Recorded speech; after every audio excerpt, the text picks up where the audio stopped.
وبركاته نحمد الله العظيم ونصلي على رسوله الكريم أما بعد.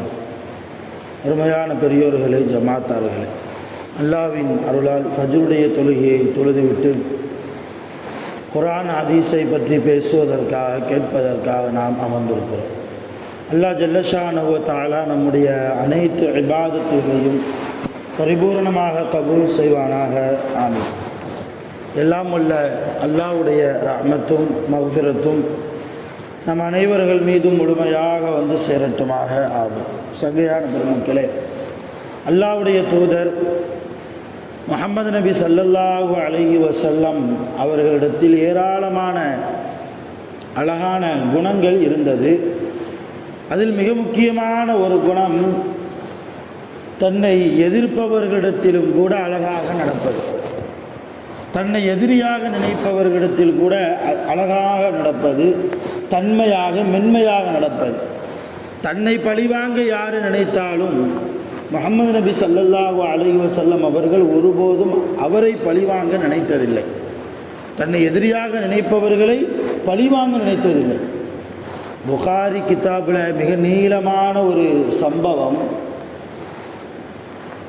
நபி ஸல்லல்லாஹு அலைஹி வஸல்லம் அவர்கள் போருக்கு போகிற போது தன்னுடைய மனைவிமார்களில் யாராவது ஒரு மனைவியை கூட்டிகிட்டு போவாங்க. அது அவங்களுடைய பழக்கமாக இருந்தது. அப்படி நபி ஸல்லல்லாஹு அலைஹி வஸல்லம் ஒரு தடவை போகிற போது ஆயிஷா ரலியல்லாஹு தஆலா அன்ஹா அவங்கள கூட்டிகிட்டு போயிட்டாங்க.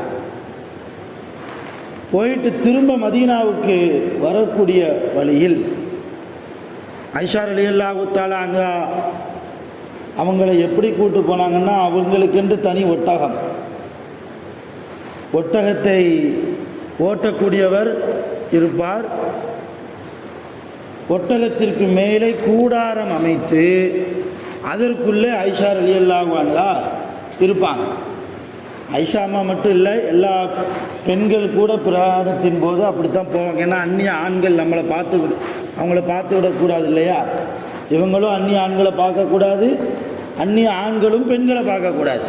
இப்படி ஒரு சட்டம் இருப்பதால் கூடாரம் அமைத்து அதுக்குள்ளே ஆயிஷா அம்மா உட்கார்ந்துக்கிடுவாங்க. இன்னொரு பக்கம் ஆயிஷா ரலியல்லாஹு அன்ஹா ரொம்ப ஒல்லியான ஒரு பெண், ரொம்ப உடல் பருமன் கொண்ட ஒரு பெண் அல்ல, வெயிட்டே இருக்காது. போர் முடித்து விட்டு மதீனாவுக்கு வருகிற போது அவங்க டென்ட்டுக்குள்ளே உட்காந்துக்கிட்டாங்க. அந்த ஒட்டகத்தை பிடித்து கொண்டு வருபவரும் வந்து கொண்டே இருக்கிறார். ஒரு இடத்தில் ஓய்வுக்காக நிப்பாட்டுகிறார்கள். ஆயிஷா ரலியல்லாஹு தஆலா அன்ஹாவும் எல்லா சஹாபாக்களும் நபி அவர்கள் உள்பட கொஞ்ச நேரம் இந்த இடத்தில் சுய தேவைகளை நிறைவேற்றிவிட்டு ஓய்வு எடுத்துவிட்டு மறுபடியும் நாம் மதீனாவுக்கு போகலாம் என்று முடிவு செய்ய, நபி அவர்களுடைய கட்டளைக்கு இணங்க எல்லா சஹாபாக்களும் சுய தேவைகளை அந்த இடத்துல நிறைவேற்றினாங்க. கொஞ்ச நேரம் ஓய்வெடுத்தாங்க, புறப்பட்டாங்க. அப்படி புறப்பட்டு போகிற போது ஆயிஷா ரலியல்லாஹு அன்ஹா தன்னுடைய சுய தேவையை நிறைவேற்றுவதற்காக போனாங்க இல்லையா? போனவங்க திரும்ப வரலை. அவங்க வர்றதுக்கு கொஞ்சம் தாமதமாயிருச்சு. ஆயிஷா ரலியல்லாஹுடைய ஒட்டகத்தை ஓட்டி கொண்டு வரக்கூடிய அந்த சஹாபி, சரி ஆயிஷா அம்மா வந்திருப்பாங்க, உள்ள கூடாரத்துக்குள்ளே தான் உட்கார்ந்துருப்பாங்க அப்படின்னு நினச்சி ஒட்டகத்தை கூட்டிகிட்டு போயிட்டார். ஆனால் ஒட்டகத்துக்குள்ளே யார் இல்லை, ஆயிஷா ரலியல்லாஹு இல்லை. சுயதேவியை முடித்து விட்டு வந்து பார்த்தா ரசூலுல்லாவை காணோம், சஹாபாக்களை காணலை, நம்ம வந்து ஒட்டகத்தையும் காணலை. ஆயிஷா அம்மாவுக்கு ஒரு விதமான ஒரு பயம் ஏற்பட்டு விட்டது. தன்னந்தனியாக அந்த இடத்துல ஒற்றை பெண்ணாக நின்று கொண்டு இருக்கிறார்கள். சரி, அல்லாஹ்வே பாதுகாப்பு, எப்படியாவது அல்லாஹ் நமக்கு உதவி செய்வான் என்று சொல்லி ஆயிஷா ரலியல்லாஹு தஆலா அன்ஹா அங்கே இருக்கிற ஒரு மரத்துக்கு கீழே கொஞ்ச நேரம் ஓய்வெடுப்போம் என்று சொல்லி ஓய்வெடுக்கிறாங்க. நபி ஸல்லல்லாஹு அலைஹி வஸல்லம் அவர்களுக்கு ஒரு பழக்கம் என்னென்னா, ஒரே ஒரு சஹாபியை மட்டும் கொஞ்சம் லேட்டாக வர சொல்லுவாங்க. நாங்கள் முதல்ல போகிறோம், நீங்கள் ரொம்ப தாமதமாக கிளம்பி நாங்கள் போகிற இடத்துலையே வாங்க. ஏன்னா ஏதாவது நாங்கள் பொருளை விட்டு விட்டாலோ அல்லது எங்களில் யாராவது தொலைந்து போய் விட்டாலோ அவர்களை தேடி கண்டுபிடித்து நீங்கள் கொண்டு வர்றதுக்கு ஒரு வாய்ப்பாக இருக்கும்னு சொல்லி ஒரு குறிப்பிட்ட ஒரு சஹாபியை மட்டும் ரசூலுல்லாஹ் ஒவ்வொரு நேரத்திலும் இந்த மாதிரி ஒரு சமயத்தில் ஒரு நிர்ணயம் செய்வாங்க, ஏற்பாடு செய்வாங்க. அப்படி அந்த நேரத்தில் ரசூலுல்லாவால் ஏற்பாடு செய்யப்பட்ட ஒரு சஹாபி தான் சஃப்வான் இப்னு முஅத்தல். அவர் பேர் சஃப்வான் இப்னு முஅத்தல்னு சஹாபி. அவர் லேட்டாக வர்றாரு, ரசூலுல்லாஹ் போன இடத்துலையே வர்றாரு. சஹாபாக்கள் மதீனாவுக்கு எந்த வழியாக போனாங்களோ அந்த இடத்த பின்தொடர்ந்தே வர்றாரு. வந்து பார்த்தா ஒரு மரத்துக்கு கீழே ஏதோ ஒரு பெண் உட்கார்ந்துருக்கிற மாதிரி தூரத்துலேருந்து பார்க்கும்போது தெரியுது. அது முஸ்லீம் பெண் மாதிரியும் தெரியுது. சஃப்வான் இப்னு முஅத்தல் ரலியல்லாஹு பக்கத்தில் போய் பார்ப்போன்னு சொல்லி பக்கத்தில் போய் பார்த்தா ஆயிஷா ரலியல்லாஹு தூங்கி கொண்டு இருக்கிறாங்க. ஆயிஷா அம்மாவை பார்த்தோன்னே சஃப்வான் இப்னு முஅத்தல் ரலியல்லாஹு தன் முகத்தை திருப்பிக்கிட்டாங்க. திருப்பிக்கிட்டு அஸ்ஸலாமு அலைக்கும் வ ரஹ்மத்துல்லாஹி வ பரக்காத்துஹு. ஆயிஷா அம்மா முகத்தை பார்த்து சொல்லலை, திரும்பிக்கிட்டாங்க. திரும்பி சலாம் சொன்னாங்க. சலாம் சவுண்டை கேட்டோன்னே ஆயிஷா ரலியல்லாஹு பதற்றத்தோடு எழுந்து வலைக்கும் சலாம், வந்திருப்பது சஃப்வானான்னு கேட்டாங்க. ஆமாம் சஃப்வான் தான் வந்திருக்கிறேன், என்னாச்சு விவரத்தை கேட்டாங்க. ஆயிஷா அம்மாவும் சுயதேவியை நிறைவேற்றி வர்றதுக்குள்ளாக போயிட்டாங்க. நான் இப்போ போகணும், வழி தெரியல, அதனால் இங்கே ஓய்வு எடுத்துக்கிட்டு இருக்கேன். சஃப்வான் இப்னு முஅத்தல் வெளியில் என்ன செஞ்சாங்கன்னா, ஒன்றும் பிரச்சனை இல்லை, நீங்கள் ஏன் ஒட்டகத்து மேலே ஏறிக்காங்க, நான் ஒட்டகத்தினுடைய அந்த மூக்கணாங்கயிறை பிடித்து கொண்டே மதீனாவுக்கு உங்களை கூட்டிகிட்டு போகிறேன், எனக்கு வழி தெரியும்னு சொல்லி அப்படி வர்றாங்க. இவங்க ஆயிஷா ரலியல்லாஹு மதீனாவுக்கு வருவதற்கு முன்பாகவே முஹம்மது நபி ஸல்லல்லாஹு அலைஹி வஸல்லம் அவர்களும் சஹாபாக்களும் மதீனாவுக்கு வந்துட்டாங்க. வந்து ஆயிஷா அம்மாவை பார்த்தா ஆயிஷா அம்மாவை காணோம். ஆயிஷா அம்மாவை காணும், ஒரு பதற்றமான சூழ்நிலை. ஆனால் சாதாரணமான பெண் இல்லை ஆயிஷா ரலியல்லாஹு அன்ஹா. ரசூலுல்லாவுடைய மனைவிமார்களில் ரொம்ப விசேஷமான மனைவி ஆயிஷா ரலியல்லாஹு அன்ஹா. அவ்வளவு அறிவு, மார்க்க அறிவு. வயசில் சின்ன பிள்ளையாக இருந்தாலும் அபூபக்கர் சித்திக் ரலியல்லாஹுடைய ரெண்டாவது மகா ஆயிஷா ரலியல்லாஹு அன்ஹா வயசில் ரொம்ப கம்மியாக இருந்தாலும் கூட அறிவில் அத்தனை மனைவிமார்களை விட மேலானவர்கள், எல்லா பெண்களை விட மேலானவர்கள். அப்போ அப்படிப்பட்ட அறிவின் பொக்கிஷம் ஆயிஷா ரலியல்லாஹு காணன்னா சஹாபாக்களுக்கு எப்படி இருக்கும், சஹாபியத்து பெண்களுக்கு எப்படி இருக்கும்? ரொம்ப ஒரு கவலை. மதீனா முழுக்க தேடுறாங்க, மதீனாவுக்கு வெளியேயும் போய் தேடுறாங்க. அந்த நேரத்தில் சஃப்வான் இப்னு முஅத்தல் ரலியல்லாஹு ஒட்டகத்துக்கு மேலே ஆயிஷா அம்மாவை வச்சு இவர் ஒட்டகத்துக்கு கீழே நின்று மூக்கணாங்கயிறை பிடிச்சி அப்படியே கூட்டிகிட்டு வர்றார். இதை பார்த்த சஹாபாக்களுக்கு சந்தோஷம், ஆயிஷா அம்மா வர்றாங்க, எப்படியோ மிஸ் ஆகிட்டாங்க, சஃப்வான் கூட்டி கொண்டு வருகிறார், ஒரு சந்தோஷம். நபி அவர்களுக்கு ஒரு சந்தோஷம். ஒரு பக்கம் சந்தோஷம் இருந்தாலும் இன்னொரு பக்கம் ரசூலுல்லாவோடு வாழக்கூடிய அத்தனை நபர்களும் நல்லவர்களா அப்படின்னு பார்த்தா இல்லை. சஹாபாக்கள் எப்படி வாழ்ந்தார்களோ அதே போன்று முனாஃபிகீன்களும் ரசூலுல்லாவோடு வாழ்ந்தாங்க. வெளிரங்கத்தில் முஸ்லீமாக இருக்கும், நான் ஈமான்தாரின்னு சொல்லுவான், நான் தொழுகையாளின்னு சொல்லுவான், நான் நோன்பு வைக்கிறேன்னு நோன்பு வைப்பான், தஹஜ்ஜுத் உள்பட எல்லாம் தொழுவான். ஆனால் ரசூல்லா கூட இருந்தே குழி பறிப்பான். என்ன குழி பறிக்கிறது? யூதர்கள்ட்ட போய் ரசூல்லாவுடைய முஸ்லீம்களுடைய ரகசியத்தை ஃபுல்லாக போய் சொல்லுவான். மக்காவில் போய் அபூஜகல்கிட்ட போய் அபூலகபோ உத்துபா ஷைபா போன்ற மக்கத்து காஃபிர்களுடைய அந்த தலைமையர்களிடத்தில் போய் முஸ்லீம்களுடைய ரகசியத்தையெல்லாம் போய் தாரா பார்த்துட்டு வருவான். இவனுக்கு பேர் முனாஃபிக். இப்படிப்பட்ட முனாஃபிக்கீன்கள் மதீனாவில் இருந்தாங்க. இந்த முனாஃபிக்கீன்கள் என்ன செஞ்சாங்க அப்படின்னா, சஃப்வான் இப்னு முஅத்தல் ரலியல்லாஹுக்கும் அல்லாஹ் பாதுகாக்க வேண்டும், ஆயிஷா அம்மாவுக்கும் கள்ள தொடர்பு இருக்குது அப்படின்னு பரப்பி விட்டான். அதில் பிரதானமான முனாஃபிக்கின்களுடைய தலைவன் அப்துல்லா இப்னு உபை இப்னு சலூல். மிகப்பெரிய பாவி, முனாஃபிக்கின்களின் தலைவன் அப்துல்லா இப்னு உபை இப்னு சலூல். அவன் தான் இந்த செய்தியை பரப்பி விட்டவன். சஃப்வானுக்கும் ஆயிஷாவுக்கும் ஒரு விதமான கள்ள தொடர்பு உண்டு. மதீனா முழுக்க இது பரவுச்சு. ஒரு கட்டத்தில் ரசூலுல்லாவுக்கு ரொம்ப வேதனை ஆகிப்போச்சு, ரொம்ப வேதனை. சில சஹாபாக்கள் அதை நம்பவும் செஞ்சுட்டாங்க. யார்? முனாஃபிக்கின்களுடைய தலைவன் அந்த அப்துல்லா இப்னு உபை இப்னு சலூல். அவன் பரப்பி விட்ட இந்த பொய்யை, இந்த அவதூறை, இந்த இட்டுக்கட்டுதலை அப்பாவி சஹாபாக்கள் கூட என்ன செஞ்சுட்டாங்க? நம்பிட்டாங்க. அந்த அளவு இல்லாத விஷயத்தை ஜோடிச்சு பரப்பி விட்டான். ஆனால் இதில் பரிதாபம் என்னென்னா, ஆயிஷா அம்மாவுக்கு தெரியாது நம்மளை பற்றி இந்த மாதிரி ஒரு விஷயம் ஊருக்குள்ளே பரவுது, நம்மளை பற்றி இந்த மாதிரி ஒரு விஷயம் சஹாபாக்களுக்கு மத்தியில் பரவி கொண்டு இருக்கிறது என்கிற விஷயம் ஆயிஷா அம்மாவுக்கு தெரியாது. அவங்க எப்போதும் போல் குடும்ப வாழ்க்கையை நடத்திக்கிட்டு இருக்கிறாங்க. காலையில் எழுவது, தொழுவது, சாப்பிடுவது, தர்மம் செய்வது, இபாதத் செய்வது, இப்படி போய்கொண்டு இருக்குது. ரொம்ப வேதனை அடைந்த ரசூலுல்லாஹி ஸல்லல்லாஹு அலைஹி வஸல்லம் என்ன செஞ்சாங்க? பள்ளிவாசலில் எல்லா சஹாபாக்களையும் ஒன்று கூட்டினாங்க. மிம்பர் படியில் ஏறினாங்க. என் மனைவி ஆயிஷா அம்மாவை பற்றி மதீனாவில் இப்போ என்ன பேச்சு ஓடுது அப்படிங்கிறது உங்கள் எல்லாருக்கும் தெரியும், நீங்கள் என்ன நினைக்கிறீங்கன்னு கேட்டாங்க. சஹாபாக்கள் நல்ல விதமாக தான் சொன்னாங்க. சஹாபாக்கள் நல்ல விதமாக தான் சொன்னாங்க. யாரும் சொல்லலை, நாங்கள்லாம் அதை நம்பலை, நாங்கள் அதை நம்பலை. யாரோ இதை இட்டுக்கட்டி உங்கள் மனைவி மீது, ஆயிஷா அம்மாவின் மீது இந்த இட்டுக்கட்டுதலை பரப்பி விட்டிருக்கிறார்கள். அவர்கள் யார் என்று நாம் அடையாளம் காண வேண்டும், அவர்களை கொலை செய்ய வேண்டும் அப்படின்லாம் நிறைய பேர் பேசுகிறாங்க. பொதுவாக மதீனாவில் 2 குடும்பம் இருந்தது, ரொம்ப பிரபலியமான குடும்பம். 2 குடும்பம். அதில் ஒரு குடும்பம் பேர் அவுஸ், 2வது குடும்பம் பேர் ஹஸ்ரஜ். அவுசு குடும்பத்தார்கள், ஹஸ்ரஜ் குடும்பத்தார்கள், இப்படி 2 குடும்பத்தார்கள் இருந்தாங்க. ஹஸ்ரஜ் குடும்பத்தார்கள் ரசூலுல்லாஹ்விடத்தில் எந்திரிச்சு, யார் ரசூலல்லாஹ், இந்த அவதூறை பரப்பியது இந்த அவுசு குடும்பத்தார்களாகத்தான் இருக்கும்னு சொன்னாங்க. அவுசு குடும்பத்தார்கள் எந்திரிச்சாங்க, யார் ரசூலல்லாஹ், ஆயிஷா அம்மாவின் மீது இந்த இட்டுக்கட்டுதலை பரப்பியது ஹஸ்ரஜ் குடும்பத்தார்களாகத்தான் இருக்கும் அப்படின்னு அவங்க மேலே.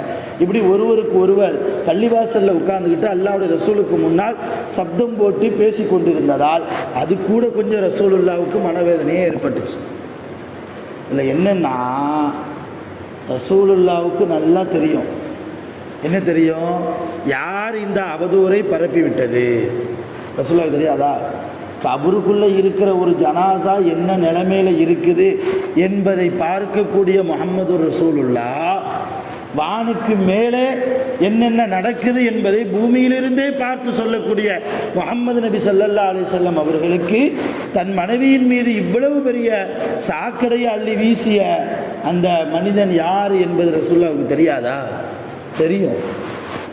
இந்த அப்துல்லா இப்னு உபை இப்னு சலூல் தான் அப்படிங்கிறது தெரியும். ஆனால் ரசூலுல்லாஹ் எந்த ஒரு கோபத்தையும் அங்கே வெளிக்காட்டலை. அதுக்கு தான் இந்த சம்பவத்தை சொல்கிறேன். நம்ம மனைவி மேலே யாராவது ஒரு இட்டுக்கட்டை சொல்லிட்டா வேட்டியை மடித்து கட்டிடுவோம் இல்லையா, போதால இறங்கிடுவோம் இல்லையா, ஆன்சாவா தோன்சாவா பார்த்துருவோம் இல்லையா, ஒன்று நான் இருக்கணும் இல்லைன்னா அவன் இருக்கணும் என்கிற முடிவுக்கு வருவோம் இல்லையா. என் மனைவியை நீ எப்படி கேவலப்படுத்தினியோ அதே போன்று உன் மனைவியை, உன் குடும்பத்தார்களை நான் கேவலப்படுத்துவேன்னு சொல்லி தெருவுக்கு வீதிக்கு இறங்குவோம் இல்லையா. ஆனால் முஹம்மது நபி ஸல்லல்லாஹு அலைஹி வஸல்லம் தன் மனைவியின் மீது சேற்றை அள்ளி வீசிய மனிதன் யார் என்று தெரிந்தும் கூட சஹாபாக்கள்கிட்ட தான் ஆலோசனை கேட்டாங்களே தவிர, அந்த மனிதன் இவன் தான் என் மனைவியை பற்றி இப்படி சொல்லியிருக்கான், இவனை ஊரை விட்டு விளக்குங்க, ஜமாத்தை விட்டு நீக்குங்க, அல்லது கொலை செய்யுங்கள், இவ்வளோ வரி போடுங்க, இவ்வளோ அபராதம் போடுங்க, எந்த ஒன்றுமே சொல்லலை. அப்படியே மன்னிச்சு விட்டாங்க. கடைசியில் அல்லாஹ் தஆலா 22வது ஜுஸுவில் தொடர்ந்து ஒரு 10 ஆயத்துகள் ஆயிஷா அம்மா பத்தினிதான் என்பதற்கு அல்லாஹ் ஆயத்தையே இறக்கிட்டான். ஆயிஷா அம்மா கெட்டுப்போன பெண் அல்ல, நபி அவர்களுக்கு துரோகம் செய்த பெண் அல்ல, அவர்கள் இறையச்சவாதி, அவர்கள் தக்வாவுடைய பெண், அவர்கள் தன் கணவனுக்கு பத்தினித்தனம் உள்ள ஒரு பெண் என்றெல்லாம் சொல்லி ஒரு 10 ஆயத்தை அல்லாஹ் இறக்கிட்டான். அந்த நேரத்தில் நபி ஸல்லல்லாஹு அலைஹி வஸல்லம் அவங்க நினச்சிருந்தா இந்த அவதூறை பரப்பி விட்டு அப்துல்லா இப்னு சலூல், உபை இப்னு சலூலுக்கு என்ன தண்டனை வேணாலும் கொடுத்துருக்க முடியும் இல்லையா? ஆனால் ரசூலுல்லாஹ் அப்படி செஞ்சாங்களா? இந்த குணம் நம்மிடத்தில் வேண்டும். நம்மை பகையாக நினைப்பவர்களிடத்திலும் கூட நாம் பகைமை உணர்வு இல்லாமல் எல்லோரும் வேண்டும் என்கிற ஒரு நல்ல குணத்தோடு நாம் வாழ வேண்டும். ஆனால் இன்றைக்கி சூழ்நிலை அப்படி இருக்குதா முஸ்லீம் சமூகத்தில்? அருமையான பெருமக்களே, அதிலும் குறிப்பாக அடுத்த நேற்று சொன்னது போல இந்த உயர்ந்த குணம் நமக்கு வர வேண்டும் என்றால் நாம தாழ்த்தணுமே தவிர அடுத்தவங்களை தாழ்வான பார்வை கொண்டு பார்க்கக்கூடாது. நான் என்ன தொழுகிறேன், நான் என்னிடத்தில் என்ன இபாதத்து இருக்குது, ஒரு நாளைக்கு எத்தனை முறை நான் குர்ஆனை ஓதுகிறேன், எத்தனை பக்கத்தை ஓதுறேன், எத்தனை ஆயத்துக்களை ஓதுறேன், குர்ஆனினுடைய வாழ்க்கை என் வாழ்க்கையாக இருக்குதா, ஹதீஸுடைய வாழ்க்கை என் வாழ்க்கையாக இருக்குதா, குர்ஆனுடைய அந்த வசனங்களில் எத்தனை வசனங்கள் எனக்கு மனப்பாடமாக உச்சரிப்பாக தெரியும். நம்மளை நாம் யோசிக்கணும்.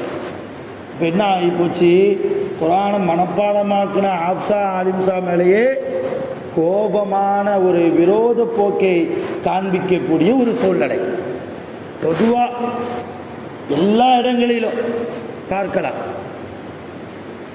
எவ்வளவு கஷ்டப்பட்டு ஒரு ஆலிம் உருவாகிறார் தெரியுமா, ஒரு ஹாஃபில் உருவாகிறார் தெரியுமா?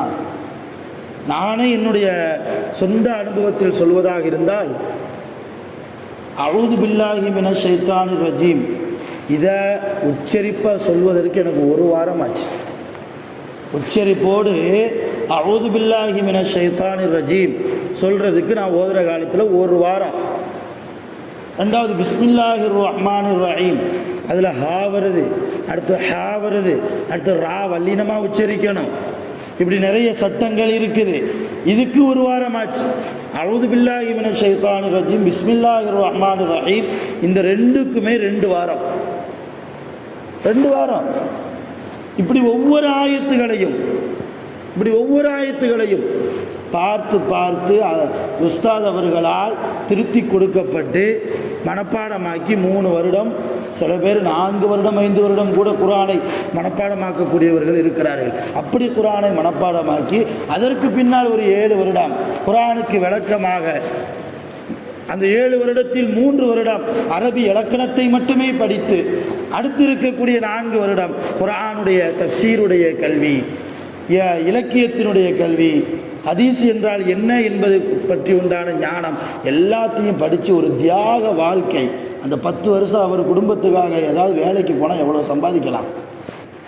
நல்லா யோசிச்சு பாருங்கள். 10 வருடம் ஒரு மனிதர் ஆலிமாகிறார், ஆபிசா ஆகிறாருன்னா, அவர் அது ஆகாமல் ஆலிமுக்கு போகாமல் ஆபிசாவுக்கு குர்ஆனை மனப்பாடமாக்க போகாமல் 10 வருடம் என் குடும்பத்துக்காக நான் உழைக்க போகிறேன்ட்டு யாராவது போயிட்டாங்கன்னா எவ்வளோ உழைக்கலாம் இல்லையா? ஆனால் அந்த பாக்கியம் கிடைக்காதே. குர்ஆனுடைய பாக்கியம், ஹதீஸுடைய பாக்கியம். அப்போ இவ்வளவு பொருளாதாரத்தை தியாகம் செய்து சம்பாத்தியம் நோக்கம் அல்ல, அல்லாஹ்வே நோக்கம் என்ற முடிவுக்கு வந்து ஓதி வெளியே பட்டம் வாங்கி வருபவர்கள் தான் ஆலிம்கள். ஒவ்வொரு ஆலிமும் ஒவ்வொரு மஹல்லாவை தத்தெடுக்கிறார். கிராமமாக இருந்தால் ஒரு கிராமத்தையே தத்தெடுக்கிறார். என்ன தத்தெடுக்கிறாரு? அந்த கிராமவாசிகளை, அந்த ஊர் மக்களை, அந்த மஹல்லாவாசிகளை மிகச்சரியான பாதையின் பக்கம் கொண்டு போக வேண்டுமே என்கிற எண்ணத்தோடு குர்ஆனை எடுத்து சொல்வது, ஹதீஸ்களை எடுத்து சொல்வது. அந்த ஊரில் ஏதாவது அனாச்சாரமான ஹராமான காரியம் நடந்தால் அதை குர்ஆன் ஆயத்தை சொல்லி மேற்கோள் காட்டி மக்களை திருத்தி கொண்டு வருவது. இது போன்ற நிறைய முயற்சிகளை யோசித்து கொண்டிருப்பவர்கள் ஆலிம்கள்.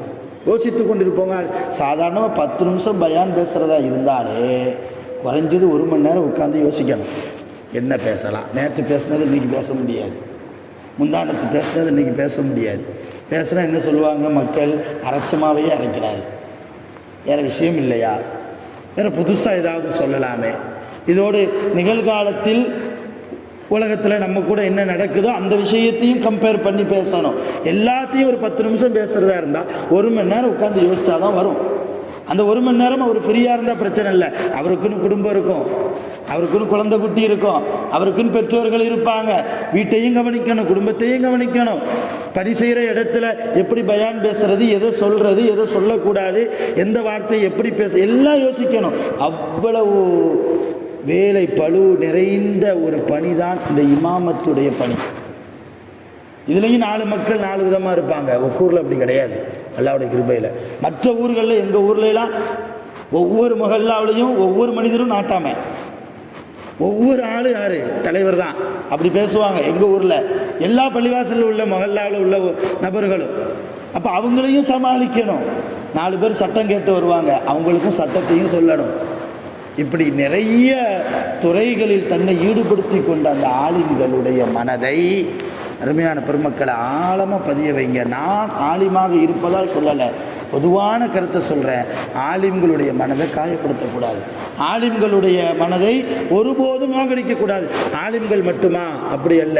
பள்ளிவாசலில் இருக்கக்கூடிய மோதினார் பிலாலை கூட கஷ்டப்படுத்தக்கூடாது. காரணம் என்னன்னா, நபி ஸல்லல்லாஹு அலைஹி வஸல்லம் சொன்னாங்க, உலகத்தில் யாரெல்லாம் மோதினார்களாக வாழ்ந்தார்களோ, பாங்கு சொல்லி அந்த பணியை யார் செய்தார்களோ, அந்த துறையில் யார் வாழ்ந்தார்களோ, அவர்களை நாளை கியாமத்தில் அல்லாஹ் எப்படிப்பட்ட அடையாளம் அவரிடத்தில் இருக்கும் தெரியுமா?